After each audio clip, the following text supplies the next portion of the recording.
বন্ধুরা, আগামীকাল 22শে জানুয়ারি সোমবার প্রত্যেকটা হিন্দুদের কাছে একটি গুরুত্বপূর্ণ ও মাহাত্ম্যপূর্ণ দিন।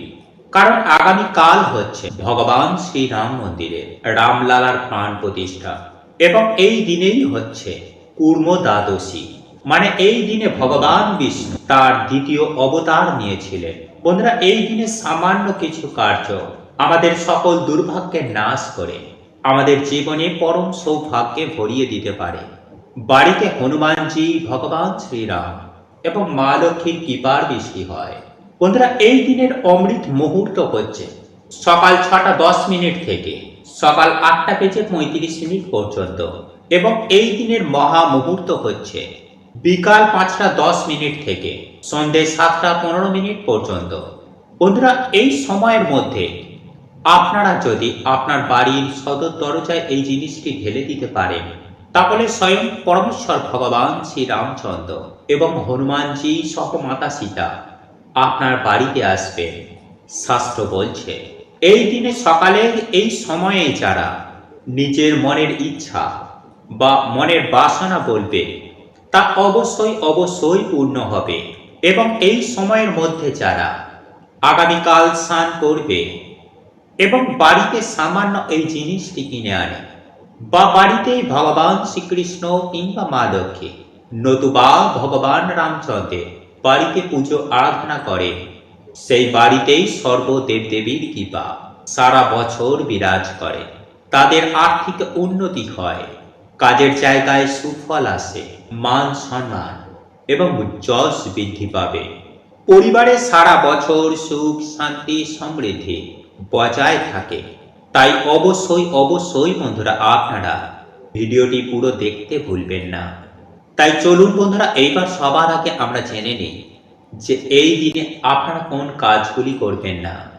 বন্ধুরা, আপনারা এই দিনে সকাল সকাল ঘুম থেকে ওঠার চেষ্টা করবেন এবং সকালে ঘুম থেকে উঠেই আপনারা যদি কোনো নদীতে গিয়ে স্নান করতে পারেন, তাহলে তো বন্ধুরা খুবই ভালো। কারণ বন্ধুরা, এই দিনে নদীতে স্নান করলে বহু দেবদেবীর আশীর্বাদ প্রাপ্ত করা যাবে। এই দিনে গঙ্গা জল স্পর্শ করাতে মানুষের দুর্ভাগ্যের নাশ হয়ে যাবে এবং এই দিনে বন্ধুরা বহু দেবদেবী আমাদের বাড়িতে আগমন করে আমাদের আশীর্বাদ দিয়ে যাবেন। তাই এই দিন অবশ্যই কিন্তু আপনারা সকাল সকালই ঘুম থেকে উঠে ভগবানের নাম কীর্তন অবশ্যই করবেন এবং কোনো নদীতে গিয়ে স্নান করতে ভুলবেন না।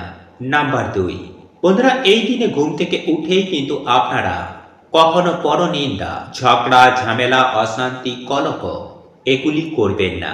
কারণ বন্ধুরা, বাড়ির মধ্যে এই দিন এই কাজগুলি করলে মা লক্ষ্মী গৃহ ত্যাগ করবেন, যার ফলে বন্ধুরা আপনারা কখনোই কিন্তু আপনাদের বাড়িতে সুখ শান্তি আর্থিক উন্নতি এগুলো দেখতে পারবেন না। এবং এই দিনে বন্ধুরা আপনারা কিন্তু চুল দাড়ি নখ জঙ্গল পরিষ্কার গাছপালা কাটা এমন কার্যগুলো ভুল করেও করবেন না। নাম্বার 3, বন্ধুরা, এই দিনে যদি আপনাদের বাড়িতে কোনো অসহায় ব্যক্তি কোনো কিছু চাইতে আসেন, তাহলে তাকে অবশ্যই আপনাদের সাধ্য ও সামর্থ্য অনুযায়ী তাকে সাহায্য করতে ভুলবেন না। যে এই দিন যদি আমরা কিছু দান করতে পারি, তাহলে বন্ধুরা এতে আমাদের বহু গুণ দুর্ভাগ্যে সেই দিন নাশ হয়ে যায়। নাম্বার 4, বন্ধুরা, এই দিনে আপনারা ভুলেও কিন্তু কারোর সাথে কারোর মনে আঘাত দেবেন না। কাউকে মনে আঘাত দিয়ে আপনারা কারোর সঙ্গে কথা বলবেন না। কারণ বন্ধুরা, এই দিনের অভিশাপ কিন্তু মানুষের জীবনে লেগে যাবে। তাই এই ভুল কিন্তু সেই দিন আপনারা একদম করবেন না। নাম্বার 5, বন্ধুরা, এই দিনে কিন্তু আপনারা বাড়িতে আমিষ রান্না করবেন না। কারণ বন্ধুরা, এই দিন বাড়িতে এই সব রান্না করলে বাড়িতে কোনো দেব দেবীরা প্রবেশ করে না, ফলে সেই দুর্ভাগ্য আমাদের জীবনে লেগেই থাকবে। তাই বন্ধুরা, এই দিনে আপনারা না তো আমিষ খাবেন, না তো কোনো নেশা ভাঙ করবেন, না তো আপনারা এই দিন সঙ্গম করবেন। বন্ধুরা, আপনারা এই দিনে যতটা পারবেন ভগবান বিষ্ণু ও ভগবান রামচন্দ্রের নাম কীর্তন করুন। নাম্বার 6, বন্ধুরা, আপনারা এই দিনে যতটা পারবেন বাড়ি ঘর দোয়ার পরিষ্কার পরিচ্ছন্ন রাখবেন এবং বাড়িতে আপনারা ভগবান বিষ্ণু কিংবা রাধা কৃষ্ণের নতুবা আপনার গৃহে যদি ভগবান রামের মূর্তি থেকে থাকে, তাহলে হনুমানজি ভগবান রামের পুজো আরাধনা করার চেষ্টা করবেন। তাই এই দিনে আপনারা গুড় বা ডালের নৈবেদ্য যদি ভগবানকে সেই দিন নিবেদন করতে পারেন বা ক্ষীর রান্না করে যদি আপনারা সেই দিন ভগবানকে দিতে পারেন, তাহলে সেটি খুবই ভালো। এবং যদি না পারেন তাহলেও কোনো সমস্যা নেই। এই দিনে আপনারা সন্ধ্যাবেলায় সামান্য গুড় বা গুড়ের বাতাসা যদি আপনারা ভগবানকে প্রসাদ রূপে তা আপনারা যদি অর্পণ করেন এবং সেই প্রসাদ আপনারা পুজোর পর যদি খান এবং ভগবানকে নিজের মনোবাসনা, নিজের দুঃখ কষ্টর কথা বলেন, তাহলে অবশ্যই অবশ্যই বন্ধুরা আপনাদের জীবনে ভগবানের কৃপা এসে পড়বে। তাই বন্ধুরা, যদি এই ভিডিওটি আপনাদের ভালো লাগে তাহলে অবশ্যই ভিডিওটিতে একটি লাইক, কমেন্ট, শেয়ার করতে কিন্তু একদমই ভুলবেন এবং জয় শ্রীরাম, জয় সীতারাম লিখে কমেন্ট অবশ্যই করবেন। বন্ধুরা, আগামী 22শে জানুয়ারি অযোধ্যার রাম মন্দিরে রামলালার প্রাণ প্রতিষ্ঠা হবে এবং ভগবান রামচন্দ্রের প্রাণ প্রতিষ্ঠার শুভ মুহূর্ত হচ্ছে সকাল 11:11 থেকে দুপুর 1:40 পর্যন্ত। তাই এই সময়ের মধ্যেই কিন্তু বন্ধুরা আপনারা বাড়িতেই ভগবান শ্রী রামচন্দ্রের পুজো আরাধনা করবেন। কিন্তু বন্ধুরা, যারা এই দিনে বাড়িতে রাম জ্যোতি জ্বালাবে তাদেরকে কিন্তু সারাদিন রাম ব্রত পালন করতে হবে এবং পরের দিন স্নান সেরে ভগবান শ্রীরাম বা লক্ষ্মী নারায়ণ কিংবা রাধা কৃষ্ণের পুজো আরাধনা করে আপনার সাধ্য ও সামর্থ্য অনুযায়ী কিছু না কিছু দান করবেন। নাম্বার 2, বন্ধুরা, যেহেতু ভগবান শ্রী রামচন্দ্র সূর্য বংশে জন্মগ্রহণ করেছিলেন, তাই আপনারা আগামী 22শে জানুয়ারি সোমবার সকালে তাড়াতাড়ি ঘুম থেকে উঠে বা ব্রহ্ম মুহূর্তে ঘুম থেকে উঠে বাসি বিছানায় বসে আপনারা এই মন্ত্রটি বলবেন, আর তা হচ্ছে বন্ধুরা, রমন্তে সর্বত্র ইতি রাম শ্রীরামচন্দ্রায় নমঃ।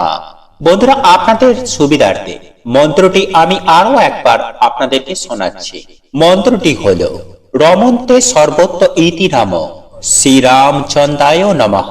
বন্ধুরা, এর অর্থ হলো প্রভু শ্রী রামচন্দ্র সর্বত্র বিরাজমান, তিনি প্রত্যেক জীবের হৃদয়ে নিবাস করেন আর প্রত্যেক জীব তার হৃদয়ে নিবাস করে।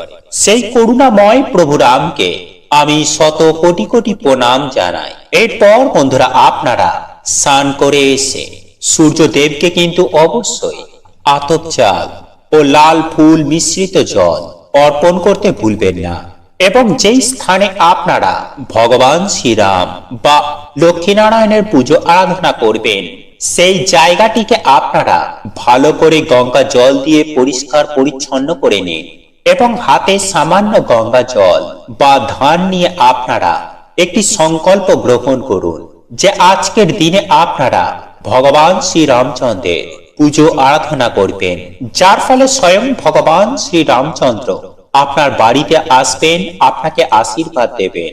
এরপর তৃতীয় যে বিষয়টির কথা বলবো তা হলো বন্ধুরা, এই দিনে যারা সম্পূর্ণ নির্জলা উপবাস করতে পারবেন না কিন্তু রাম ব্রত পালন করতে চান, তারা পঞ্চ রবি শস্য ও পেঁয়াজ রসুন আমিষ বাদ দিয়ে আপনারা ভগবানের ব্রত রাখতে পারেন। কিন্তু যারা শুধু এই দিনে ভগবান শ্রীরাম বা ভগবান শ্রীকৃষ্ণ রাধা রানীর পুজো আরাধনা করতে চান, তারা নিরামিষ আহার গ্রহণ করেও এই কার্য করতে পারেন। বন্ধুরা, আমাদের মধ্যে বেশিরভাগ মানুষই সকালেই ঘুম থেকে উঠে আয়নার সামনে দাঁড়িয়ে পড়ে।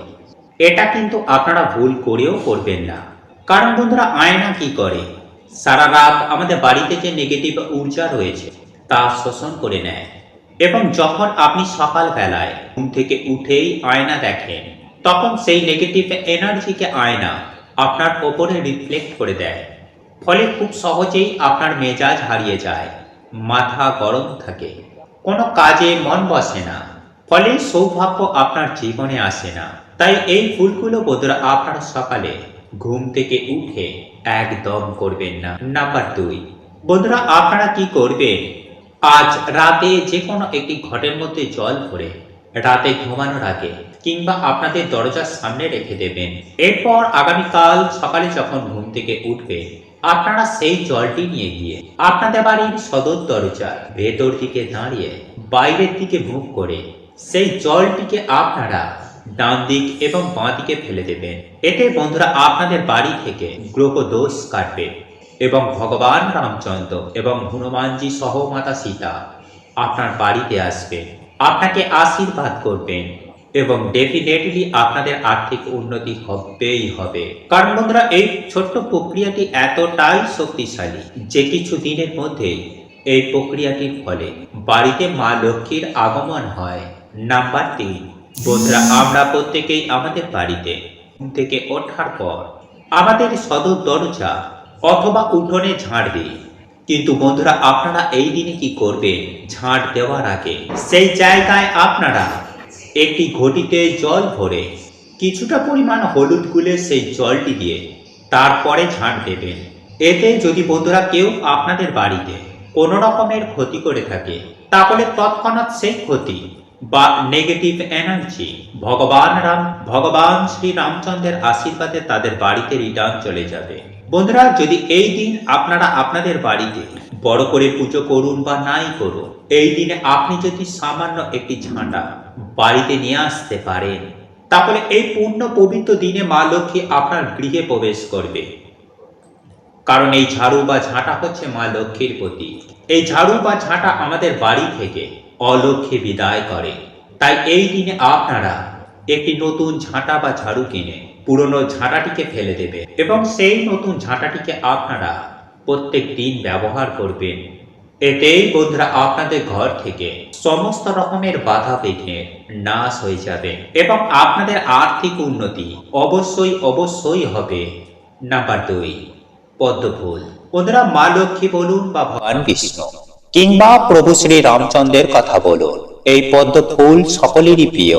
তাই বন্ধুরা, আপনারা পারলে এই দিন একটি পদ্ম ফুল আপনি গৃহে নিয়ে আসবেন এবং আপনার গৃহে যদি ভগবান শ্রী রামচন্দ্রের মূর্তি থেকে থাকে, নতুবা ভগবান বিষ্ণু কিংবা মা লক্ষ্মীর কাছে নিবেদন করুন।